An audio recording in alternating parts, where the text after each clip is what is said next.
Vegas Hmm. specifically. Yeah, there's a different color grading on the footage, I thought. So it felt like something different already. The tone was different, it Hmm. was grittier, but then also what I noticed is between scenes or shots, rather than do a typical transition, they had this bright light pulsing, and that was that transition. It was always to saturate the screen with the bright light, right? Oh, yeah. And so once I noticed that, I was kind of thinking, well, maybe they are stuck in some weird simulation. Right. Like That with makes the sense. like Yeah. like with the caregiver type of thing, because there was always this bright light and reset. But here was a bright light. We were in a different location, and sometimes it happened rapidly. So it almost felt like, well, maybe, and I mean, it happened earlier in Atlantis too, where they were trapped in some simulation as well with the Wraith and all that. Yeah. Funny you mentioned that though, because I also thought it was somehow tied into the race being able to kind of project um Or that, like yeah. alternate, because I actually thought, like in the in SG1 when they had the blood of Sokar and it kind of put you in this different reality and they were using it to try and get information. I almost Hmm. thought that this was maybe that situation. Like maybe they were Yes. using this to try and get the location of Earth.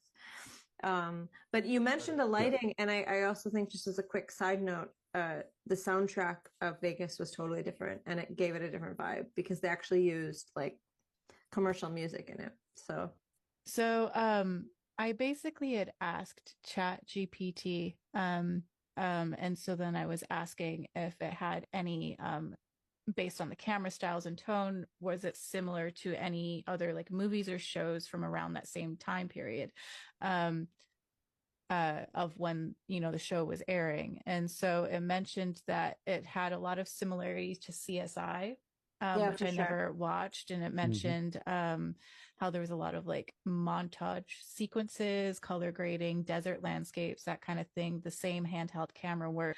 But I kind of feel like I'd be really curious to find out why there was the decision to have the second to last episode be so different from anything else that Well, we've really seen. in terms of taking aside the decision of doing that as the second to last episode ever, if I just take the last two episodes as any other episode as a two-story arc, then it makes perfect sense to me, Yeah. right? Because then it is alternate reality. It is alternate, so we have alternate colors, we have alternate cutting, we have alternate techniques. So it makes sense. So you immediately, as the viewer who knows the series, you have watched 6 seasons of this, you're intimately